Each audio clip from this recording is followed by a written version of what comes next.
Canada! Hello, United States of America, and greetings to every single one of you here in Panama and all over the planet. My name is Kevin J. Johnston. This is the Kevin J. Johnston Show, where we have part 4 of Canada's best, greatest, and most caring politician, Lisa Robinson. She's joining us again to talk about corruption in city councils, not just in the city of Pickering next to Toronto, but all over the country. She's just recently been to Ottawa, everyone, and had a few things to say to the public that upset a couple of lefties. And oh my goodness gracious me, whatever are we going to do when Antifa is not happy with a conservative speaking their mind? Oh, geez, you know what? I think I'm going to be okay. I think I will survive Antifa's feelings on the issue. Oh my God.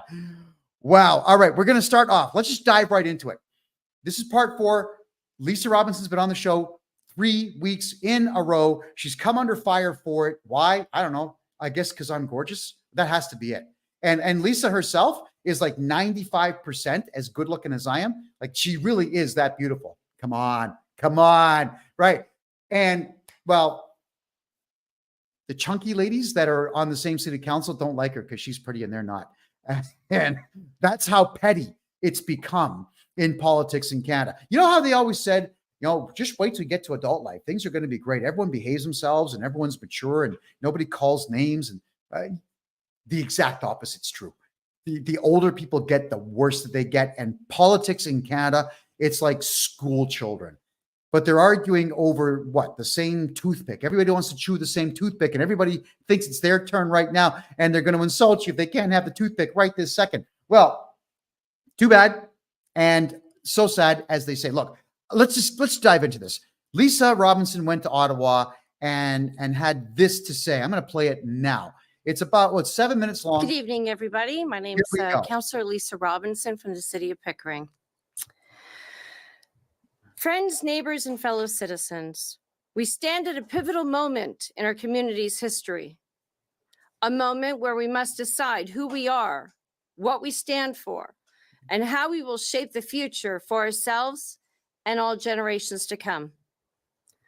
For too long, politics have been dominated by those who serve themselves before serving the people. We've seen corruption seep into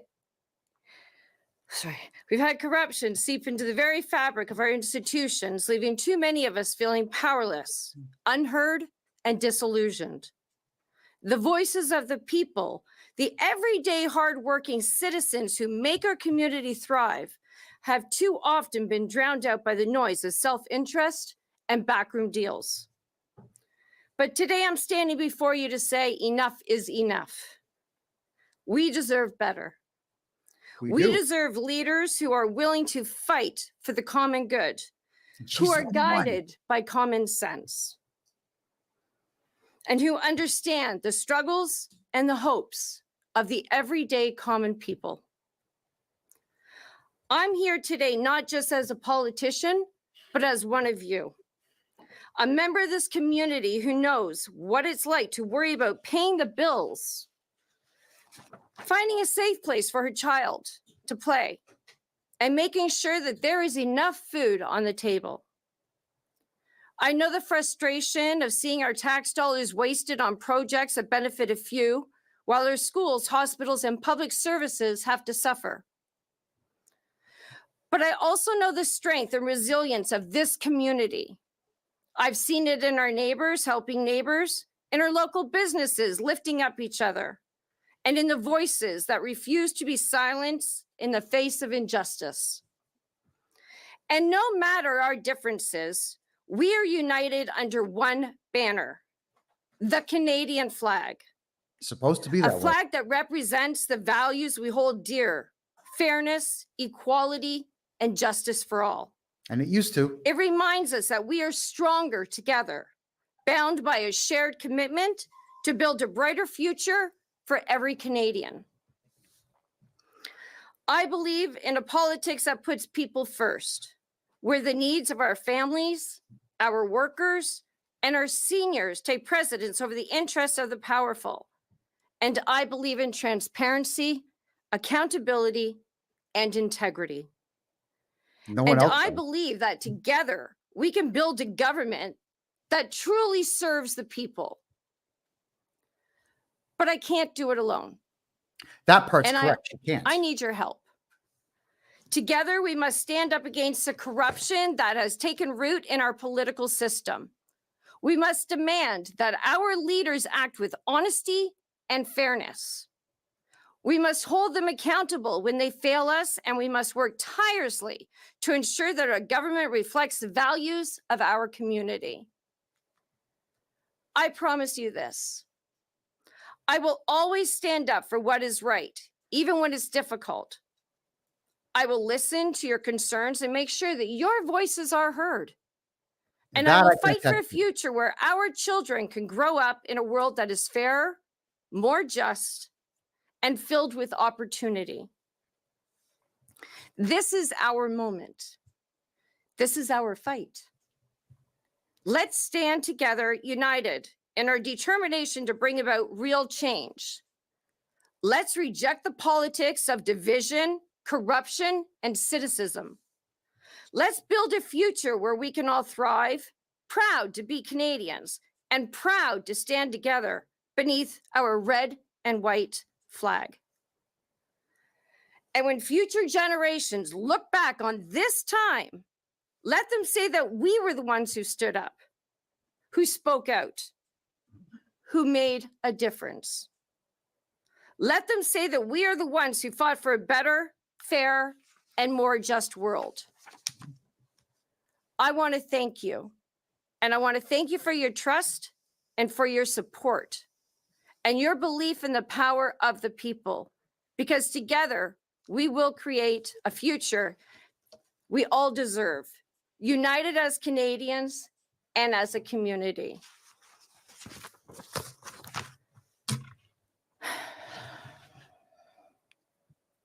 It's annoying to do this kind of speech, just for the record. I've been sexually harassed.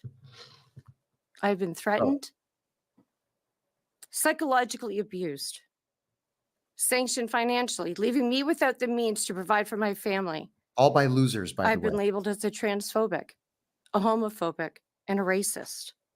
And that's just to name a few. From my own colleagues at council. I've been yelled at. I've been degraded. By losers. And humiliated. By losers. All because I fulfilled my obligations as an elected official to be the voice of the people by wanting to remain a neutral politician, as we should be. By only flying governmental flags on governmental buildings. By advocating for my constituents that every man, woman, boy, girl should have the choice to either use a biological bathroom of their choice or to use a universal room that would be inclusive of all genders and or families. No, thanks. And by wanting to put age restrictions on pride events and drag queen story times. Yes.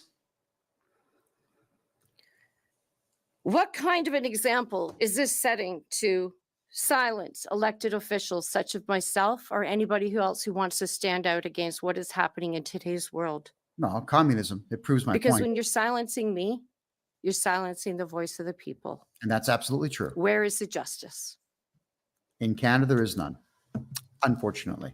Thank you, and God bless all of you. I'll take any questions. Okay, so that is Lisa Robinson, everybody, who is here right now. Hi, Kevin. Hi. I wonder what happened to Kevin. I think his internet must have cut out or his power went out or something. Oh, no. Yeah, here he's coming back. My bad. I closed the wrong browser tab. My bad. Totally on me. Lisa, so good to see you again. Hair looks fantastic. And thank you for giving that speech, by the way. Yeah, that was absolutely remarkable. And you're the only one speaking like this right now. I mean, Pierre Poilievre, the leader of the Conservative Party, who may be the prime minister next year, he does that. But, as far as I'm concerned, everything that he's doing so far just seems to be talk. You're the only one actually doing.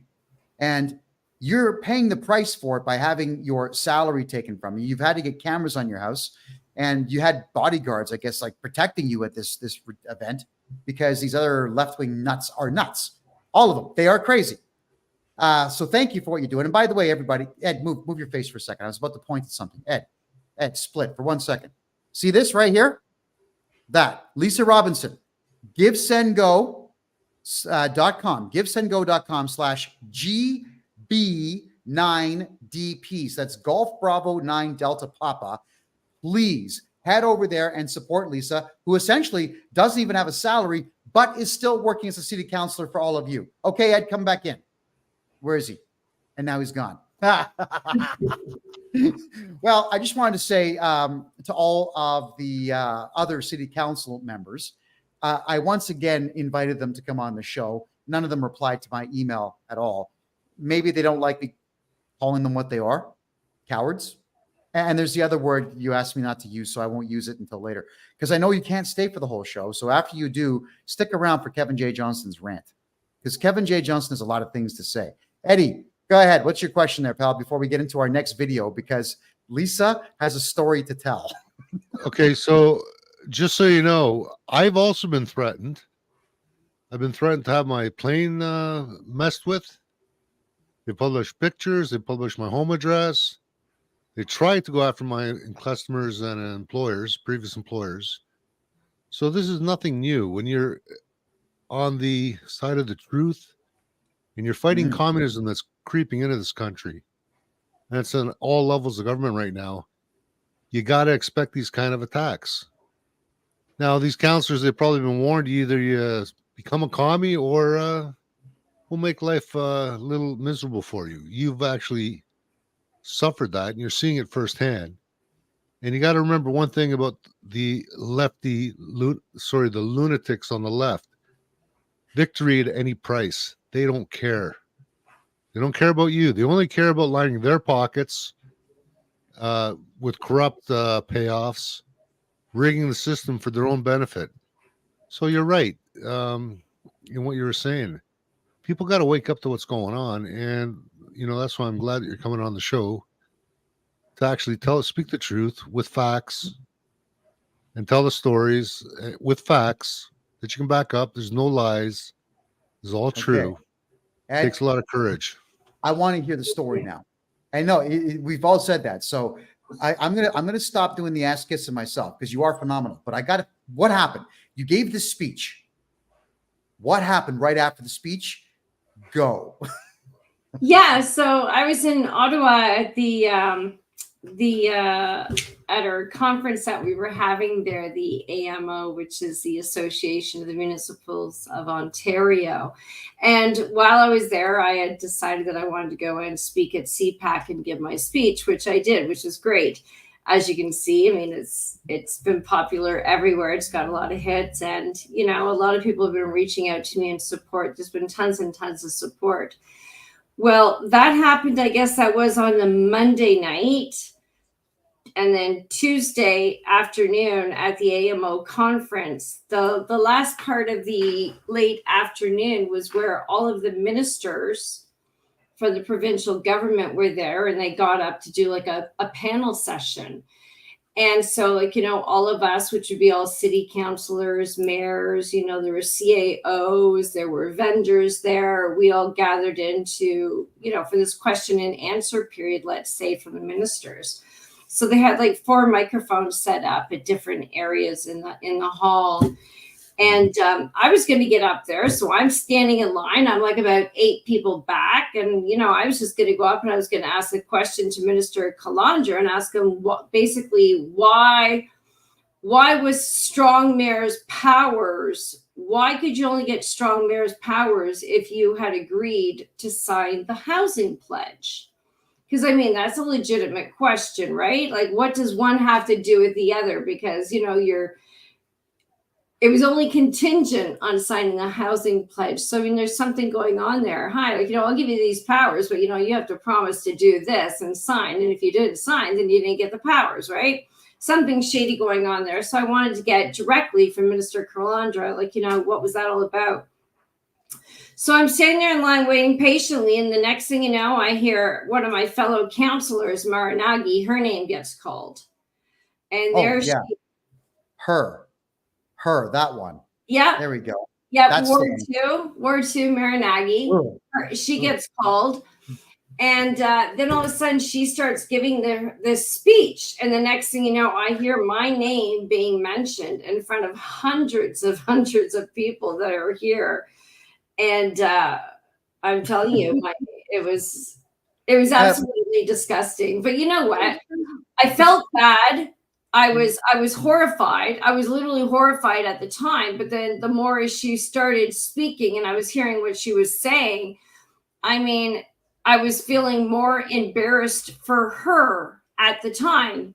And that's the truth. Like, I'm listening to her and then I started getting embarrassed for her because she's sitting there, she's trying to do all these like personal attacks on me, but then say that they're not personal. And really the only thing that she's trying to achieve from having her speech is to change the municipal act. Whereas that would give the right for any council to be able to remove a sitting member of council who's elected by the people. So basically it's going against democracy, as we all know, because who gives them the right to get rid of somebody that the people voted in? So I found it to be very embarrassing.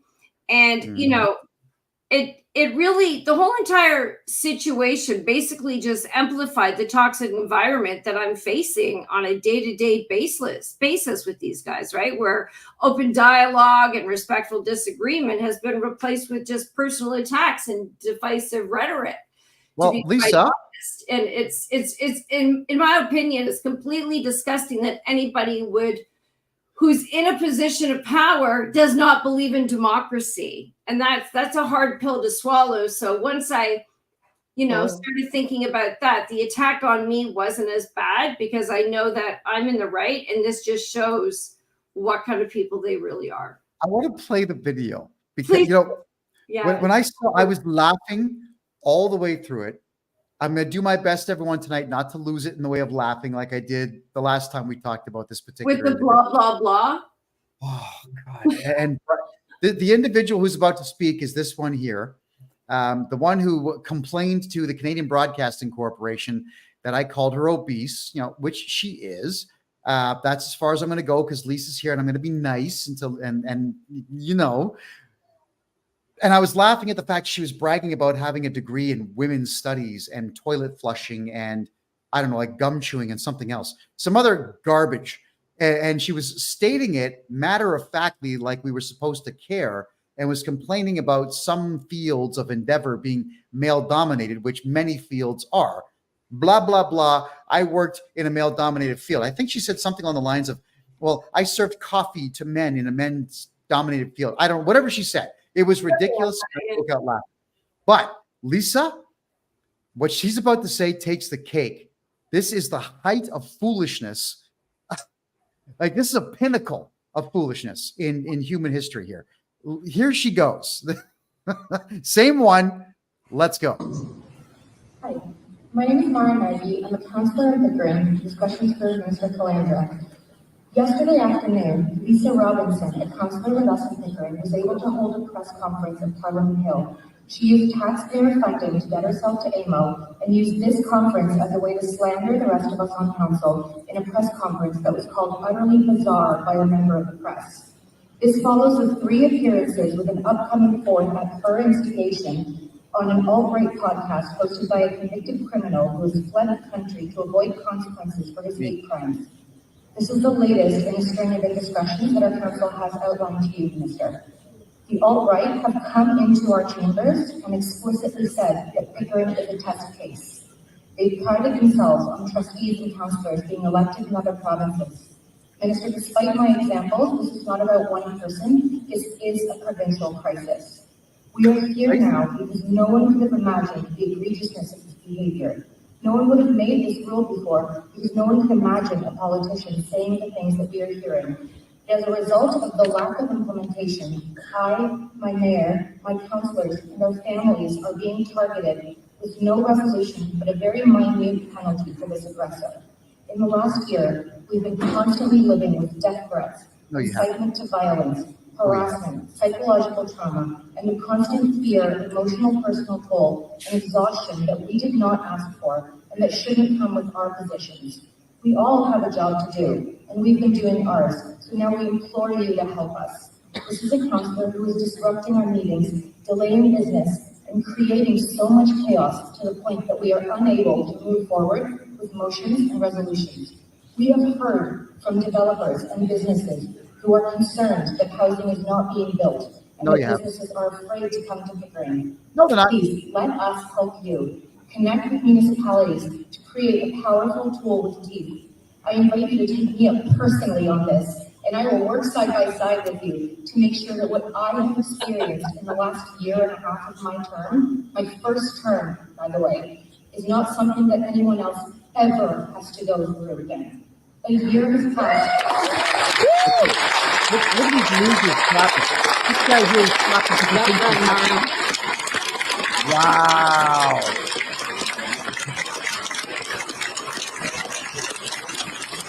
I'm so proud of her. It's unbelievable. Okay, so let's break that one down for a second. Well, people just clap because people clap after everybody speaks, right? It doesn't mean they necessarily agree with them or even knew what the heck was going on, right? You're right. Lee said, for all you clap, seals do that. If you were to get a seal drunk, that's all it's going to do for 3 straight days. And that's what you all are, is a bunch of seals. We're just doing what you're told. Okay, Lisa, let's break this down for a second here. This is Nagy here. We saw her on the Canadian Broadcasting Corporation where she says, and she couldn't speak. She was doing this, and it was something like 9 seconds of before she got a word out. So she didn't write that speech. No. Who did?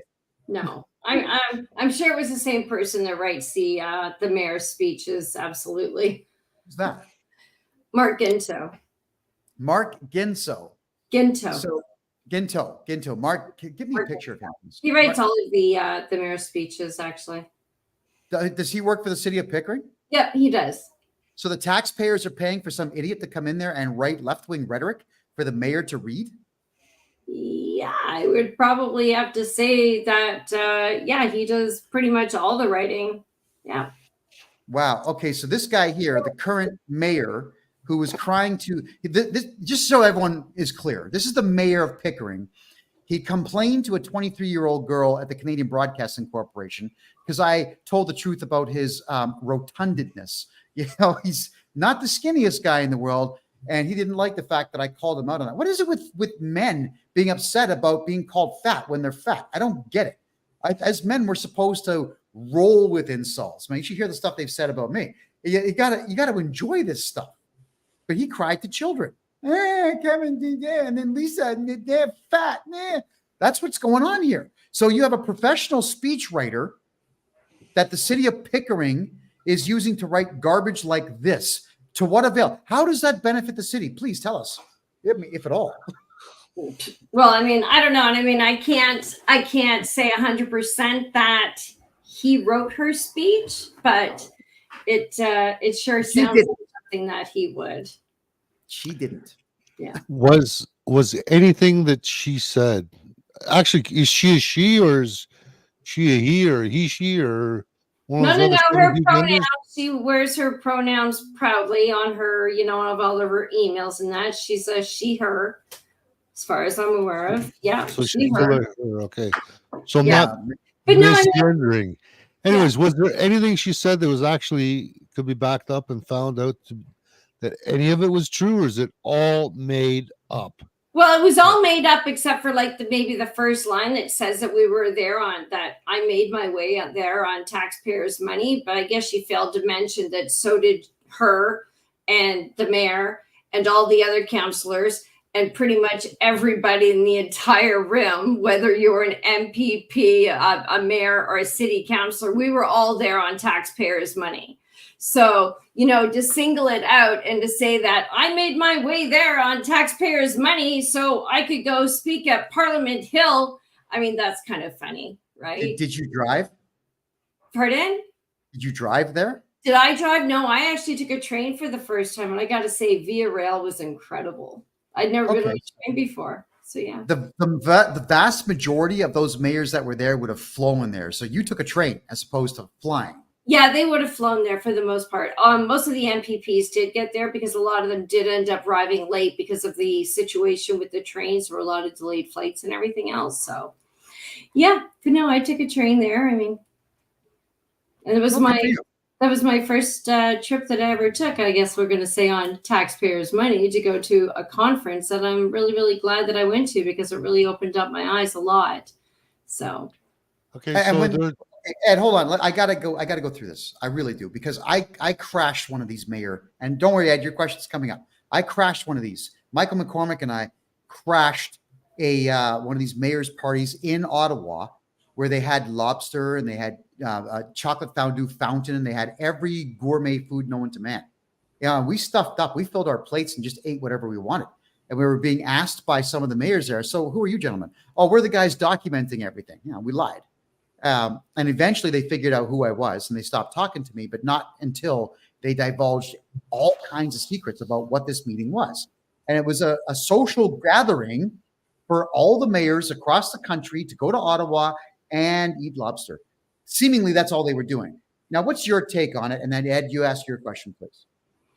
well, I had never actually been to one of these conventions before. I missed the federal one just recently. I think it was in Calgary. It was, so I didn't go to that. But no, what you're saying is pretty much true. I mean, they have parties every night, like free open bar parties and free food everywhere you want to go. But I didn't partake in any of them. I showed up at one restaurant. I had a Shirley Temple. And I left basically, and that was it. But I mean, the mayor had said, like, on one of the mornings that he had been at 6 parties that night. So, and and I mean, you could see that a lot of the people that were there in attendance, they didn't look too good in the morning because they're very early starts to the day. And very late evenings it runs into. So you could tell a lot of them were like, shaky or, hungover and whatnot. But could I ask if the mayors, the 6 parties that he went to, were they all you can eat buffets? All 6 of them? Well, I wouldn't know about that. I wouldn't know about that, but I do know that it was free food and drinks for the most part for pretty much every single party that was going on. And there were a lot of them around town. Absolutely. And who was paying for the parties? I would assume that it was mostly the vendors that were paying for it because, they want to have a good rapport with the CAOs, with the mayors, and with the councillors. So when they decide that they're going to come to council and request something, they've already built up, that friendly rapport with us. Bribery, yes, I know what that is. Yeah, some would call it bribery. Well, I don't know. Like, what else would one call it? Ed? Yeah. Do you have a thesaurus handy? Bribery, thievery, future thievery, calling in favors, seating the vote, grease in the palm. Ed, I think Ed froze. Yeah, he froze. Yeah, no, he's back now. There he is. Oh, there we are. No, I didn't freeze. I'm just listening to this and I'm thinking, you know what? First thing, the half lies, the fact that they go after you for coming here on the taxpayer dollar, but neglect to say that everyone else came on the taxpayer Exactly. dollar. Even her herself. It's like, really? And she was out, partaking at nighttime, having drinks and stuff. And it's like, no thanks. You know what? If I'm going to go for a drink or something, I'm going to pay for it myself, which is exactly what I did. I didn't even expense much in the way of food. One breakfast I expensed and that was it. I mean, everything else I paid for out of my own pocket because I didn't bother going to the parties because I don't need to go out and do that. I mean, God, I did that when I was 19, 20. It's like, oh, yay, free booze, open bar, get all excited. It's like, I'm an adult now. I don't need to partake in stuff like that as much as other people do. It just seems very... She does. It seems just very immature, in my opinion, where people have to take advantage of somebody else's generosity, and that's not me. So the big thing about communism is All the politicians have very good lives. They have the best food. They drive the best cars. And it's all for your own good. Like they're trying to, the lie is that they're doing this for the greater good. Greater good of who? Themselves. They don't care about you. That's what I hate about communists. There's no integrity. All they think about is lying, how they're going to lie, how they're going to tell half lies, half truths. Meanwhile, they get rich off of the taxpayer. That's why I can't stand communists. That's why Antifa loathes me, because I'm telling the truth. Gee, isn't it that funny, Kevin? Is that the way it's supposed to be? Tell me. Well, it should always be that weak individuals hate strong males. It should always be that way, because the weak are unfortunately right now trying to be in charge, and they're getting the funding to be in charge. And the propaganda of the weak will always stand in the way of those who can achieve great things. So these other city councilors, let's go through them very quickly here. Mayor Kevin Ass, Linda Cook, this maniac who likes to swear up a storm, Maurice Brenner, David Pickles. Oh, I sight that guy's head. I can't look at him. And I can't look at her either. Mara Nagy, the left-wing nut that was crying in that video. And the only Muslim guy who should hate this stuff, the LGBTQ stuff, but he doesn't. He's voting right along with it. Those are the people that are standing in the way of Pickering, the city of Pickering, an entire city, standing in the way of the city actually advancing, standing in the way of the citizens of Pickering be doing something with their lives. When you have leadership, and I put that in quotation marks, who are that weak that they all want to gang up on the one person who won't vote their way, then we know as a country we have screwed up immensely. It's nothing but weak. It's very weak men in charge. And what we've also said is, let's find the most psychotic, loudest, most pink-haired loser women out there, the most radical feminists that we can, and let's get them into public office so that there's always going to be turmoil and chaos. And that's all that we have in Canadian politics now, is turmoil and chaos. And then Lisa shoots off her mouth saying something that everybody with a brain in their heads and everybody with class will agree with.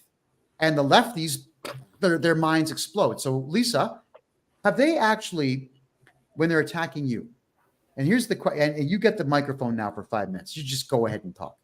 But have they actually brought forward any points against you that are factual to out-argue you based on fact, or has it all been character attacks? Go. Yeah, no, it's all been character attacks, and it's all been half truths and lies. That's all they have. That's really all they have. I mean, you could go right back to the very, very beginning when, like, I talked about my motions. My first motion was that, we should I was trying to bring a motion forward to only fly governmental flags on all governmental buildings.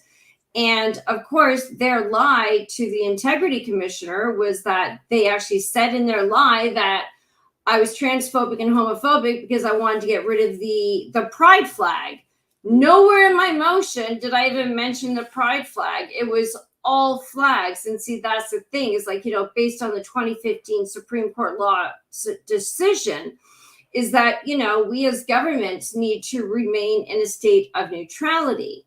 Well, when you think about it that way, and this is why we actually got rid of the prayer, because it only took 2 people to get rid of the prayer in our council meetings, 2 emails actually.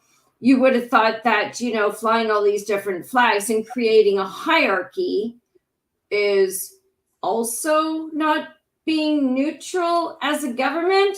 So if you're not flying any flags and you're only flying governmental flags, and of course the veterans flag, they seem to think that was a horrible thing. So they started saying that I was transphobic and homophobic because I believe in the state of neutrality, right?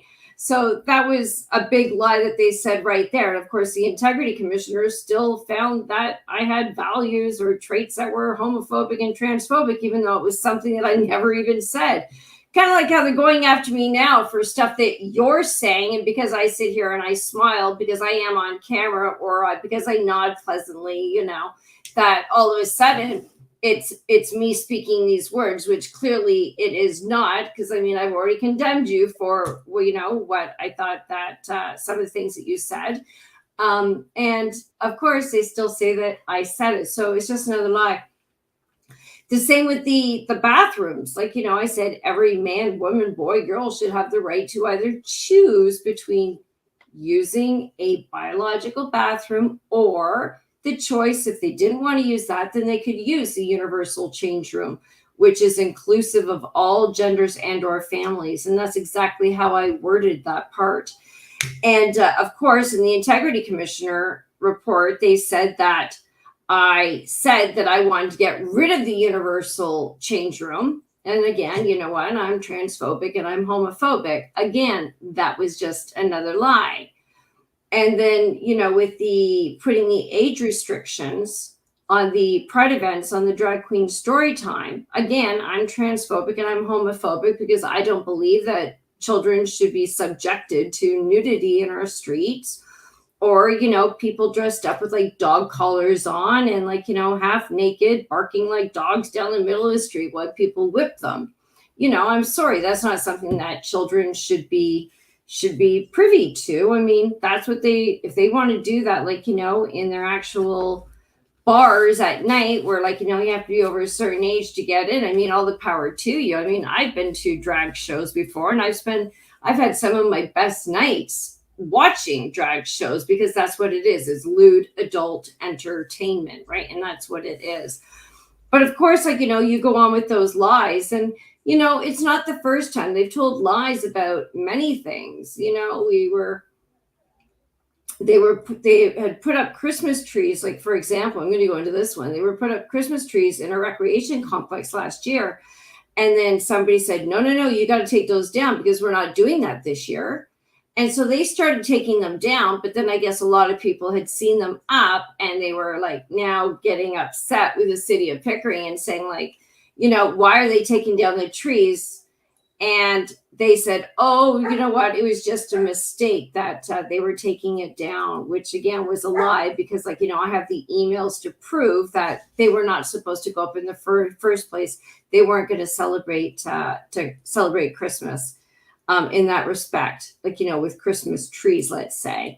Another thing that really bothers me that they lied about was not the previous drag queen story time that we had. I guess it was probably in June, but a year ago, June, there were some protesters outside. A few people were protesting. You know, a woman showed up in like a fairy costume and wanted to read, like, you know, Jack and Jill kind of stories to the children, and blowing bubbles and like doing art outside. And a couple of rough people showed up too. I wasn't there, but I did see it on video. There were about 4 or 5 people that showed up all dressed in white with white masks. And they said that they were like alt-right, or they were, I can't remember the group that they were, but they did show up, but they didn't cause any havoc. But of course, the D-Day ceremony was then coming up, and we were outside at the Cenotaph during the D-Day. And Councillor Brenner, who was the deputy mayor at that time, he got up and he started giving a speech, and then he started talking about, oh, and like, you know, we're going through all this havoc right now. And he started saying how there was a knife that these, like, you know, alt-right people had, and they were trying to get into City Hall and all of this stuff. Like, somebody brandished a knife, and, like, you know, then Councillor Nagy started saying, and I'm like, really? Because I didn't go to that drag show a year ago. I went to the previous one, but not that one. And she's like, oh yeah, it was bad. You know, they brandished a knife, this and that. So I went, wow, my God, like, you know, that's horrible. So, like, you know, I fell hook, line, and sinker into that, and thinking, like, how could, you know, people that I know or might have known who are going to be there, how could they do such a thing, right? Because it seems like it's out of their character. So the next day when I went into City Hall, I went straight up to the security desk and I said, could you tell me what happened last night? And they're like, what do you mean, Councillor Robinson? I'm like, oh my God, I said, I heard somebody had a knife and other people were trying to get into City Hall and it was horrible and police had to be there. And they're like, no, we didn't hear anything like that. I went, really? Nothing? And they're like, nope, we didn't hear anything. So then I was speaking with police officers and I said, oh my gosh, like, did something happen last night? And they're like, no reports were filed. I'm like, well, that's really interesting that my own counselors would be, spreading this misinformation. But I mean, you see it. You just see how they're just very, very divisive and the attacks that they're doing on everybody just because, like, we're not following their narrative. And, for 6 of them to gang up on me and say, like, I'm the horrible person and they're not getting anything done at City Hall. Well, I'd like to know what they're not getting done, because everything is getting passed that they want to get passed, because all the votes are like 6-1 for the most part. And I'm the one. So nothing I've wanted to pass has gone through, or that I've been like the deciding vote. That doesn't happen. It's always them against me, basically. So I don't know how work's not getting done. And even she said, oh, motions aren't getting through. Again, 6-1 votes. How are they not getting through? Because you guys are the majority. I'm the one. So it's not me. And then they're saying that work's just not getting done and we're wasting taxpayers' money. Well, I'd like to know how we're wasting taxpayers' money. Why? Because I ask a lot of questions at council, and we shouldn't be passing an agenda item until all the questions are answered. So many a times, we get the reports at council. We get them either the weekend in advance or we get them a couple weeks in advance, and we can go through and I read the reports, every single report I read. And from reading those reports, I'll go through them and I'll take questions. I'll pull questions out of the reports. So sometimes, I might have 16 questions. I might have 24 questions on one report to get the answers. And I'll ask my questions. And, I would have to say there's been times where I've asked 24 questions and I got one answer. And at that time, the report still gets passed by council, again, on a 6-1 vote. So, we're passing now agendas where we don't have any answers that I feel are very, very important, or at least they should be answered. So, the people, when they're listening to these questions, that they're getting the answers, but they're not getting the answers. So that means they're not being well informed of what's really happening in their city. And I find that very, very disturbing as well. And I mean, they don't like it. So what do? They just keep on attacking me. But how can they say work's not getting done? And not to mention, now they've also come out with the new narrative that, oh my goodness, it's so dangerous there. She has all of her supporters coming in from like out of town. So, we've had to increase security. And I'm like, okay, so not only have I had out-of-town supporters come in, but they have also called in out-of-town people as well to speak to agenda items, or even to things that are not on the agenda, especially when they wanted to attack me for, I wrote an op-ed about Black History Month and how, I wasn't in support of it. And, I quoted, some really high-profile people who also are Black and do not believe in Black History Month, or relegating their history down to 1 month. I think history should be Canadian history. And it doesn't matter what color your skin is, or your religious beliefs, or your sexual preference. History is history. And we should be teaching Canadian history, and it should be in our schools, and it should be all through the year. It shouldn't just be regulated down to 1 month. So they actually had a whole bunch of people from the Anti-Black Racism Task Force and these other Black communities who didn't live in Pickering come into our chambers just to sit there and belittle me and call me names while I had to sit there and take it. But yet then when people come in support of me, to tell them you guys are being dictators, you guys are putting all these communistic regulations in place in chambers, which is what they are doing to censor free speech and from anyone from speaking for that matter, or recording in our chambers. They don't like it. So then they say that they have to increase security because of me. And I mean, everybody has probably had threats. I mean, I had threats right from the beginning when they started targeting me.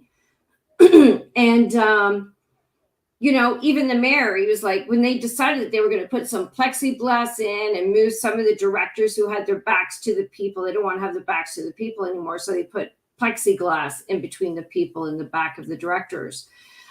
They had said is for safety reasons. Well, the mayor had received an email from a friend. And this is kind of crazy because he got an email from a friend who was really unhappy with the mayor's behavior. And they've known each other for a very long time, since they were kids, basically. And the mayor had sent him a trespass order. Yes, he did. And then when I called him out on it, he was like, well, I'm not the one that sends out the trespass orders. It's like, well, you gave the email to the security personnel to write that trespass order. So, it's all semantics, right? And this person, he was pretty upset about it. So he took his email to the police station and said, hey, do you find this to be a threatening email?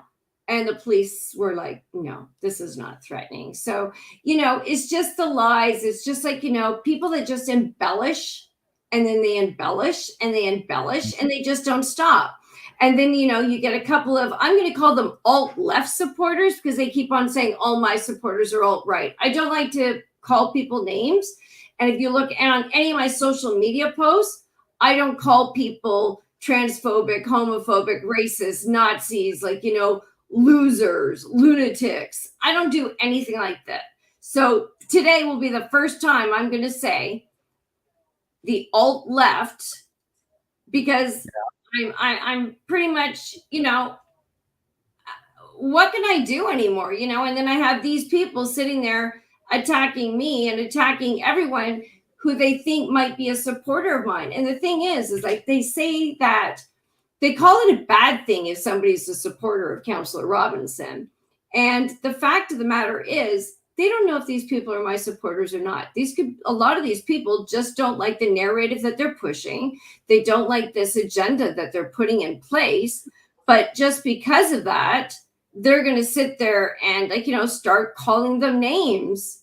And I don't think that's right either. These are just concerned citizens who have concerned values, and they're not being heard. And instead, they're being demeaned. You're right. Okay, so to the people who live in Pickering, I have to address them directly. Alt-right is a term that they're going to use to describe all of you. If you remember, Hillary Clinton pulled the same kind of nonsense when she realized that Trump was going to smoke her in debate and smoke her in the election. She began calling Trump supporters deplorables, which of course ramped up their support for Trump. What's happening here is this city council are calling all of you now alt-right. They're calling you the far right. That is a tactic that they're using to tell all of you that you are wrong, to not listen to their agenda. Now, as far as I'm concerned, and Lisa, let me just remove you from the room. This is not your opinion. This is my opinion, everybody. When these creatures are supporting the radical leftist agenda, which is to have naked men be in a position to be naked in front of your children, I have a problem with this. That does not make me alt-right or far-right. That just makes me a regular, normal human being. We, Ed, as heterosexual males, I can tell you, we don't want anything to do with seeing naked women. I don't even want to see naked women under 30. I really don't. I can't imagine being in a room with a girl who's 6, who's not my child, and they're naked and I'm naked in this change room. To appease what and to achieve what? No. Everybody in Pickering, the city council, except for Lisa, they're going to call you alt-right. They're going to try to guilt you into voting their way. They want you to vote for these pedophilic ideas and these ridiculously reprehensible far-left ideologies, which have nothing to do with Canadian culture, and they have nothing to do with what their duty is. A mayor and a city councillor, they have really one job, and that is to make money for the city. Now, how is it that turning bathrooms into a place where naked perverted men and some women can go into to behave like degenerates, how does that make money for the city exactly? It costs a lot of money, but what they're doing is they're catering to people who do not pay tax, who do not own homes, who do not run businesses, who just cost and take and cost and take. City council, look, you have to throw people like that out of your city just because they're a drain on your resources. So Ed, say your piece, and then we're going to bring Lisa right back in.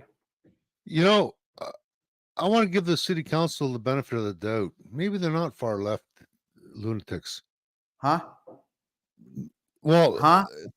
okay, from what Lisa's told us, right? From what she's describing, these people they're off on some other planet. I don't know if they're on this planet, but they're off in their own little world. They're obviously delusional. They're making shit up. I'm seriously wondering if they're dropping acid. Okay. Like, Well, where are they getting this ideas from? They're just making this stuff up. Are they stoned? Like, no, they are so they're not. delusional. That's No, what I'm they're hearing. not. No, they're not stoned. No, they are weak and they are perverse and they have the wrong idea. They think that they are in public office right now to be catered to by the people of Pickering, not to work for the people of Pickering. They are self-centered, childish, greedy, narcissistic, reprehensible, reprobates. I cannot stand these individuals. They are greedy. They want you and I to pay their way and get a pension for stealing from the public. Sorry, Lisa, you're back in. I think they're dropping acid, Kevin. Okay. Really. I Well, can you think that explain the rhetoric? Second point. You ever heard the saying, sticks and stones may break my bones, but names can never hurt me? well, that used to be true. There was a No, day it's that still actually true. was true. It's still true. Well, it's still true here. I get off on insults. I truly do. And Lisa, I think, is learning very quickly that insults are like they're empowering, man. They really are. If someone like this, Lisa, has gone to some gay dude that works for the city to write a speech to insult you and me 3 weeks after your first appearance on this show, then you got to her. You are way too intelligent for this individual. You're way too strong for this individual. You're prettier than her. But on top of that, you have charisma. You actually are approachable and likable, and she's not. None of them are.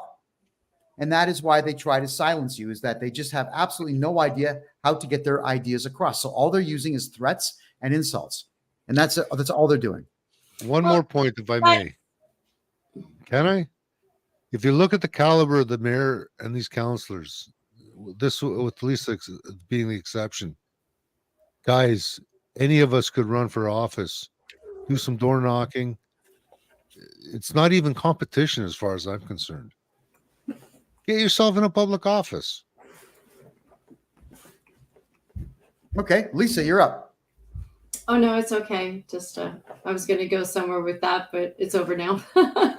Oh, go for it. All right. No, I can't even remember what it was. No, it's okay. Well, I'm talking about how greedy and reprehensible they are. But I'm also like, Well, I've been attacked by every media outlet in the country. And it's the same statements by all of them all of the time.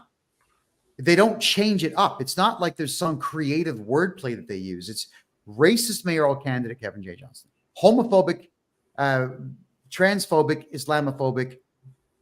What else is there? That's the only 4 insults that they have. And they just keep repeating it. They're not even putting together word salads anymore. They're not even trying to sound intelligent.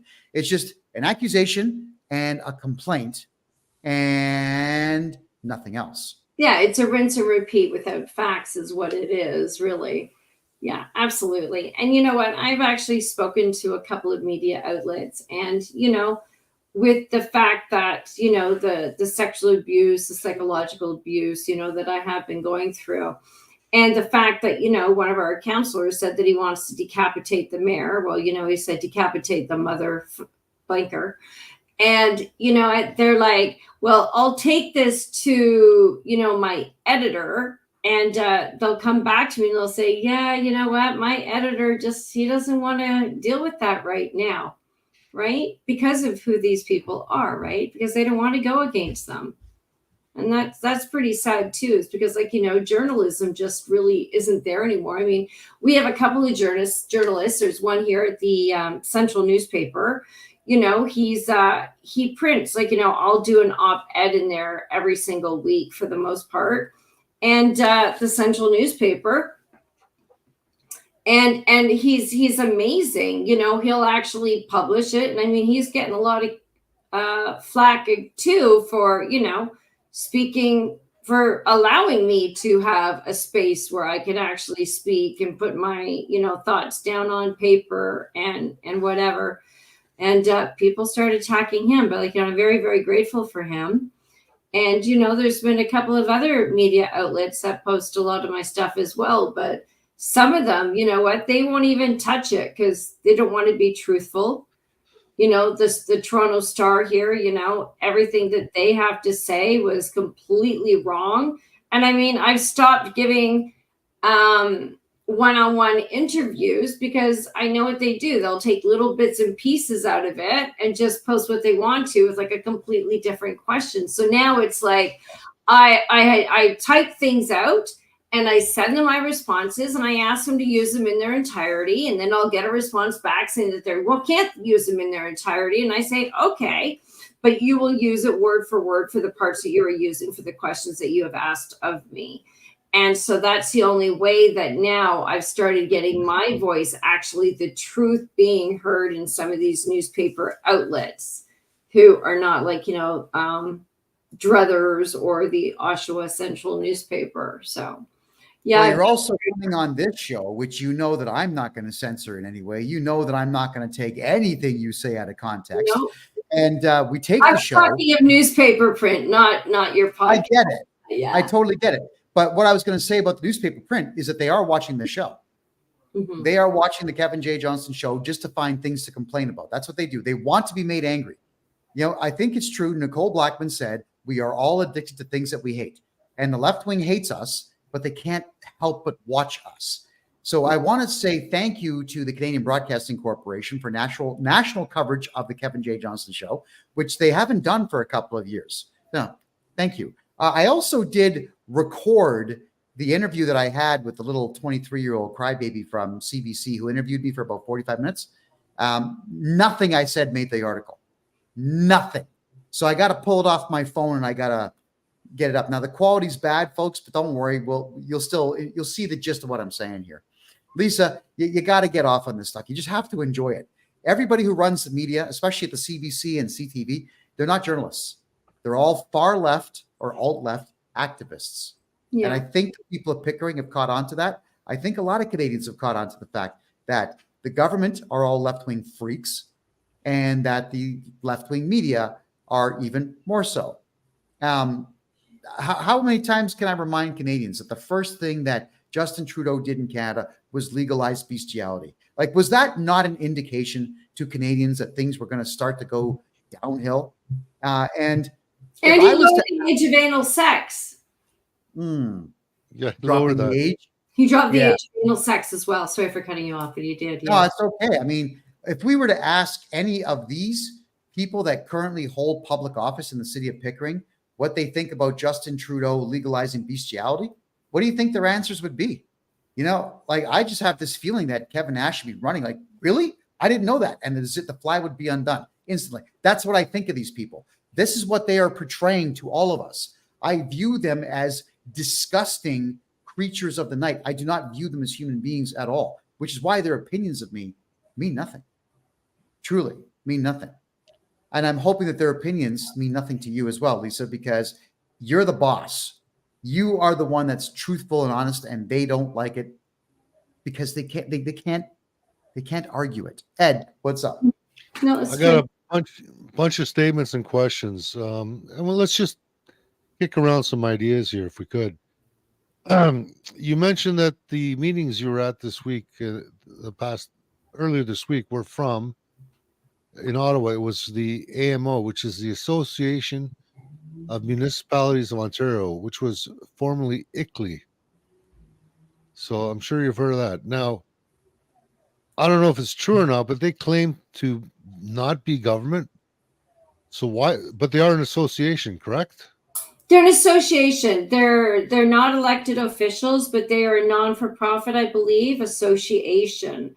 And they seem to have a lot of pull over what municipalities decide because we're always getting information from them and they want us to adopt what their principles are, or, you know, what they're trying to push through legislation, let's say. Yeah.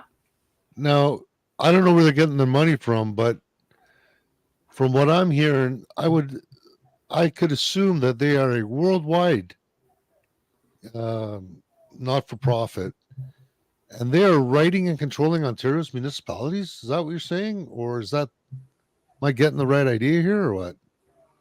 Well, they'll give us like suggestions, let's say. Basically, it's like, you know, with the Ontario big city mayors, you know what, they'll bring things down the pipeline, they'll send them off to us, and they'll ask us to adopt them into our procedures and bylaws, is what they'll do.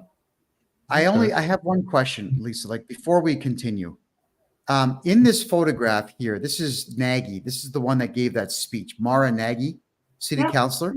Yeah. If you look carefully in her nostrils, she's got a nose ring that bulls used to wear, like in the 1800s.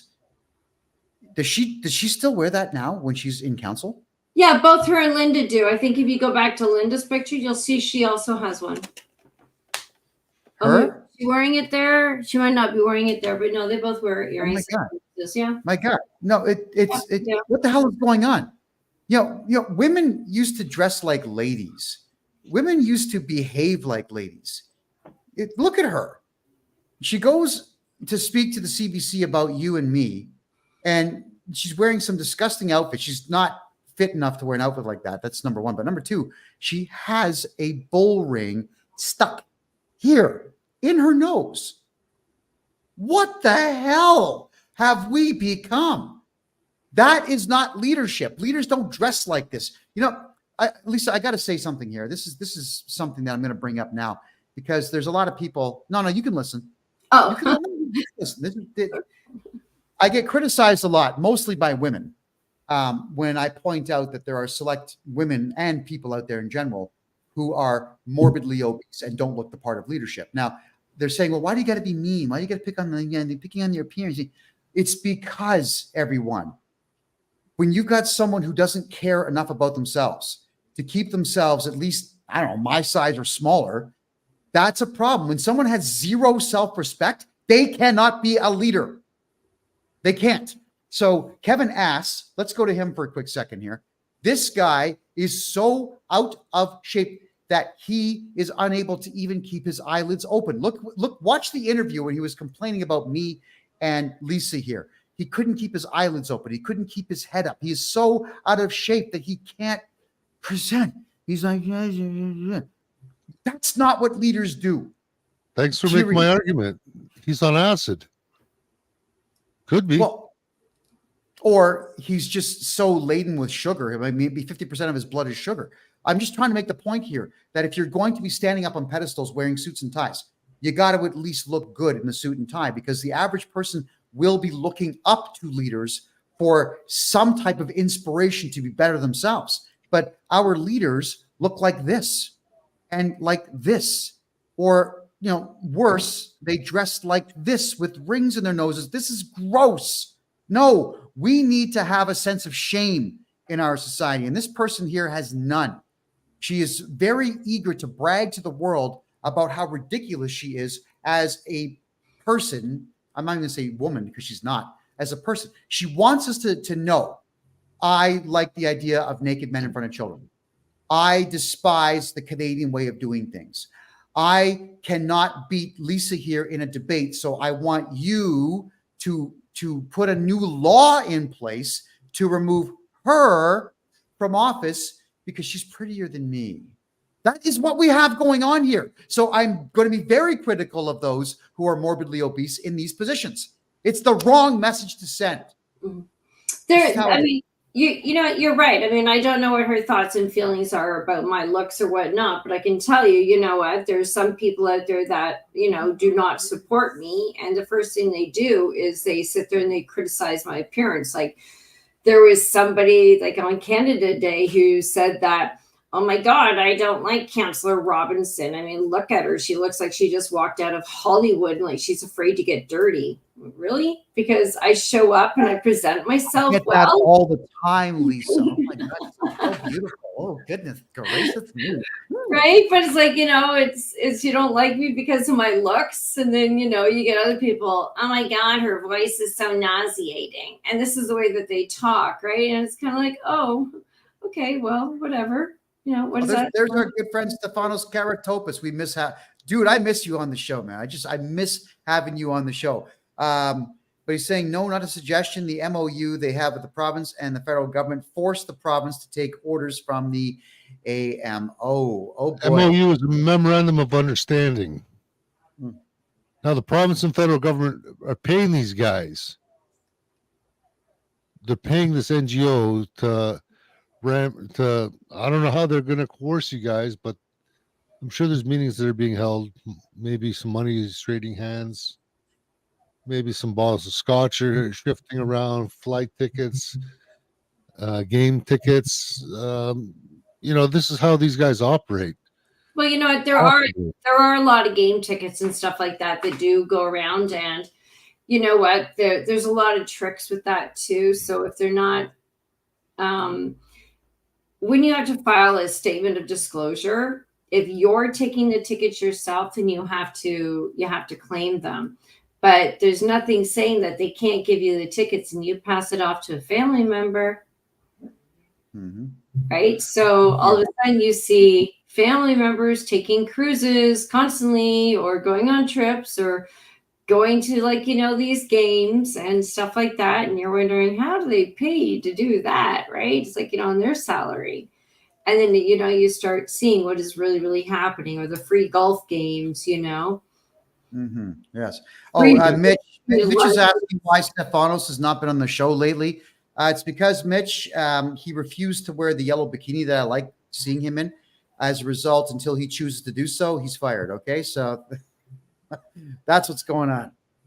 He's busy as hell. That's why he's not on the show. He's helping a lot of people with his with legal problems, and he's doing a great job doing it. So when he comes back, you'll all be the first to know, I'm sure. Ed, yeah, what's up? Okay, so check out this next comment. The very fact that the AMO gets funded by our government makes them an agent of the Crown, and the Constitution applies to them. This has been set in stone by the courts. NPAC versus Smith. So we've got a little bit of homework to do, guys. I'm just screenshotting that so I can look into that. NPAC v. Smith. Okay. Yeah, Stefanos is a dangerous guy. He actually knows the way government is supposed to work in a free and democratic society. Oh, yeah, he does.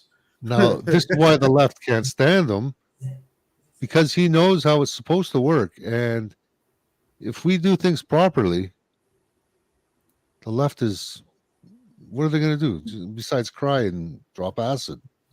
Yeah. Sorry, it was NPCA. Not MAC. There you go. So that's the correct one. Lisa, you got it? Yeah, I think so. Yeah. All right. And I think Stefanos just private messaged me there. Stefanos, did you just agree to wear that bikini? Because if so, come on. We're dying to see it. You're missed greatly by all of us, the fans and the crew alike. I don't want to see Stefanos in a yellow bikini. I don't want to see him in a bikini at all. Yes, you do. Period. Yes, you do. Oh, wait. Oh, well, yeah, and there it is. He's putting it on. Okay. Oh boy. I'm not coming on the show for a long time now. Oh, and Mitch is asking with the sailor's hat, by the way. There we go. So much for being a family-friendly show, eh? Well, I don't know. He'd be covering up, unlike most of the freaks downtown. But Lisa, we got to let's go back to Ottawa now. When you gave this amazing speech in Ottawa, rumor has it, this is rumor, and you don't have to tell us anything here if you don't want to, but this guy, Mayor Kevin Ass, and all 500 pounds of Marinagi decided to get a little intoxicated, a little bit, and stumbled around Ottawa like a couple of fools. Do you have any commentary on that? Did that actually happen? I don't really have any commentary on that. I mean, I'm not their keepers, and I don't want to spread rumors of what they were or were not doing. But I mean, Kevin Ash did say himself, I mean, Mayor Ash did say himself that he was at 6 parties one night. And I know that Mara had said in the morning when we were getting ready to meet one of the ministers that she was feeling a little rough in the morning. You know, you can see it on people's faces. You can see the way they behave. You can see, like, you know, how they're shaking in the morning, basically. So I did witness stuff like that. Well, But I I mean, know it's like I said, I wasn't at the parties. You know what? I spent my time wisely when I was there. You know, I went and I toured the Parliament buildings. Like, you know, I went to West Block. I went in and I actually visited the House of Commons. You know, I looked, I had a great time just, like, you know, doing a tour basically of the parliamentary buildings and, like, you know, going to CPAC and doing my speech and, you know, going into the, oh my goodness, what is it called now? The room where they have all of everyone who had all the fallen soldiers in there, the remembrance room. And it was one of the most incredible things that I've ever said. I know I'm going off topic, but it's a round room that you go into, and it's got cutouts on the ceiling, and it's all black with like white lights. So it almost looks like stars shining. And they had all of these tables set up there in a circle. So you'd walk around in a circle with the glass casing over it. And they had all the books in there, and it had all of the names of everybody who had fought for our country and who had died. And, you know, even like the War of 1812, there was a book of 1812 right there as well. And I didn't know this, but apparently every day somebody goes in there and changes a page on each of the books. So every day there's new names that are on the page. And then if you have any ancestors, family members, you know, someone that you know who fought in the war and lost their lives for our great country, you could actually request to have a copy of that page, and they will send it to you. So, you know, that was a very emotional time, but that's how I spend my time in Ottawa, not going out to parties for free food and free drinks. Yeah. And I've watched a lot of politicians grab themselves a lot of free food and free drinks. Yeah. Just to give you an idea of how greedy they can be, I was at one of these Mississauga, a small party in the city of Mississauga, my hometown, to the west of Toronto. Oh, again, very expensive meals. They had crab out on the table and they had steak out on the table. They had all this stuff. And I'm thinking it was probably the better part of about $40 that the taxpayers had to pay to feed all these pigs that were in there behaving like pigs. And then they had a fruit tray and whatnot. And I watched Mississauga councillor Ron Starr goes, oh, hey, check this out. And he's got this pouch. It's like a purse. It's sitting on his hip. And he opens it up and he grabs oranges and some fruit. Yeah, apples. He filled the pouch and zipped it up the door. Like, what the hell? And I was told, because I was finishing off I had a cup of coffee. That's all they gave me was a black cup of coffee in a styrofoam cup. And they wouldn't let me leave the building with that because they said, well, it paints the wrong picture. Like, Star just stole fruit. I guess because it was in a bag, right? Oh my goodness, that's crazy. Yeah, imagine being told you cannot leave a small house. It's in Streetsville, Mississauga, Central Streetsville. You can't leave this little house thing with a cup of coffee because it's the wrong optics. Mm-hmm. Yes. Okay, so they started disallowing me to all of these public functions, and eventually I was no longer even allowed to go to the what do you call it? The Legion halls, because apparently I tell too many secrets about bad people, it would seem. Right. Yeah. So interesting to be a journalist who can't go anywhere. That's how it is. They want to hide everything. And so it's all the city councilors in Ontario that I know of. They're all just taking. And that's the same thing going on where you are, Lisa. And you're the only one not taking. In fact, you're not even getting a salary anymore, which is absolutely ridiculous. So well, no, I have my salary back now. For how long, I don't know, until they decide they want to come after me again with another integrity commissioner report. I'm assuming. Oh, they will. But I just want to go back for a second to what you said, is that there are other counselors that are like me out there, and they are reaching out to me. I actually met up with some of them while we were in Ottawa, and I do get a lot of emails, texts, phone calls from other counselors around. So it's good. So, we're starting to talk, and they're seeing how strong I'm fighting back. And so they said that I'm, inspiring them, which is really, really nice. I have a lot of people call me up and say that I'm inspiring them to, to start having a voice and start speaking out. And, I'm also inspiring people who can't speak up, but they're starting to find their voice. And they know that once they do speak up, they're going to go through the exact same thing that I'm going through. So it's a reason why a lot of people don't speak up, is because they're going to be ridiculed. People are going to go after their jobs. They're going to try and get them fired. And it's really a shame that, we've gotten to this part of society where, you can't even agree to disagree anymore. It's like, it's just attack. You should be able to say, hey, you know what, like you and I did, Kevin, like, I said, I didn't condone some things that you said on your show. And it's like, but here I am again, we're having a conversation, and it's okay. We don't always have to agree, but you know what, get out of the sandbox and start acting like adults. You can have these tough conversations. You don't have to hate each other.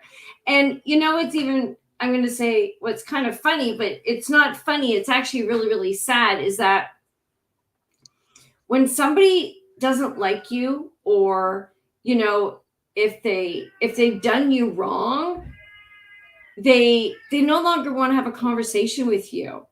So like, when these counselors first put in the integrity commissioner's report, I didn't know about it, but I knew something was up because I walked in the room and it was like, they're looking in the other direction. They're ignoring me. They're not talking to me.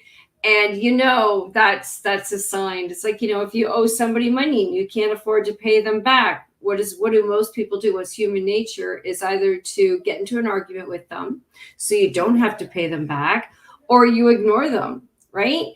And it's the same with this. There's one thing I do have to say about the mayor, which does impress me, is that when we are out in public, like when we were at the AMO, I'd walk up and he would say, "Good morning, counselor." And we would have a little bit of an idle conversation going back and forth, or we were talking about the minister that we're going in to see. We could have that conversation. As for, Counselor Butt would also say hello to me. But, then when it came to, Counselor Pickles and Counselor Nagy, absolutely nothing. I could be standing there and they walk into the room and they couldn't even say hello to me. It's like, so again, what kind of leaders behave like that in public? As much as I've been sexually harassed, psychologically harassed, and vilified, yelled at, this and that, I can still hold my head up high in a room, see my colleagues, and, put on, hold my head up high and say, good morning, good afternoon. I don't have to sit there and talk about the weather or anything, but when I see them, I'm very cordial and I will say hello or good morning. Or, if they sneeze, and I'll say bless you type thing. Right. But I'm not dealing with people like this. They just want to ignore you and look the other way. I mean, Christ, they crop me out of photos. They've cropped me out of photos when I'm at events. Talk about Stalin did that too. He cut Trotsky out of photographs. Yeah. How petty is that? What an insecure idiot. Stalin cropped Trotsky out of photographs. My God. That is immature, isn't it? I can literally say that is childish. You know what reminds me of, Lisa? When I would go to a girlfriend's place and I would look, and there would be a photograph lying down like this, and I'd look at it. Oh, that's me. So she's mad at me. Slam. That's so ridiculous. Right? That's exactly what's going on. True. Yeah. But everybody, hold on. I got a quick commercial here. Hey, everyone. You might have heard of this amazing gal named Lisa Robinson. She's a Pickering City Councilor. She has a Give, Send, Go page, which is givesendgo.com/GB9DP. Remember, this lady had her salary pulled from her because she was fighting for the safety of your children and the right for all of you to know where your tax dollars are going. So please head on over to givesendgo.com/GB9DP. No matter where you are in the world, you can donate to Lisa so that she can pay her bills, because believe me, they're trying very hard, Lisa, to make sure that you can't, just because you're the best politician in Ontario right now. There Okay, you go. so actually, any money that goes into that account, Mhm. I will not be taking care of directly.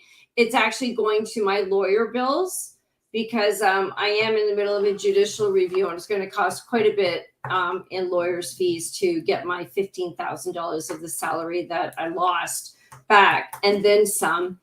But the funny thing is I don't know if I told you or not, but the city of Pickering has allocated up to $200,000. Get this, $200,000 of the taxpayers' money to fight me in court, instead of just giving me back the $15,000 of the salary they took from me. I think it was more a matter of 200,000. No, Lisa, $200,000 went into chocolate bars for Nagy, for Mario Nagy. I think that's what happened. And for potato chips for the mayor. You're right, though. It is ridiculous that they will spend tax dollars, not their money, tax dollars to fight you. Yes, Eddie, what's up?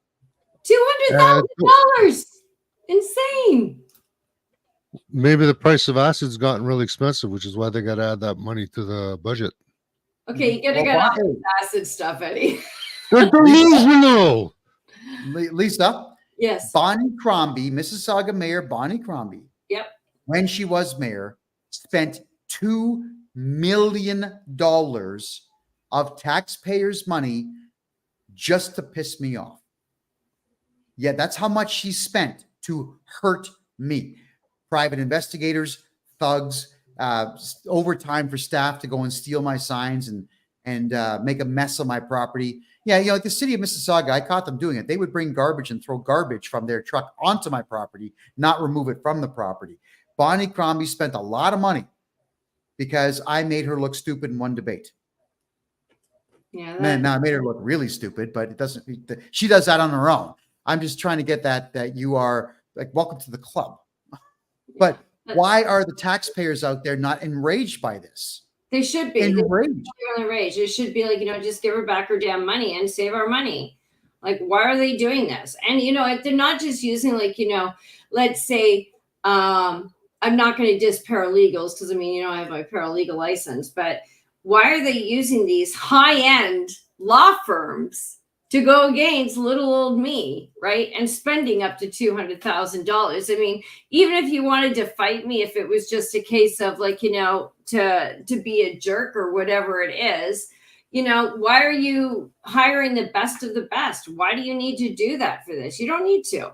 You can get any lawyer. You don't have to get one that's costs $500 an hour or, whatever it is that they're spending, but you don't need a top end lawyer.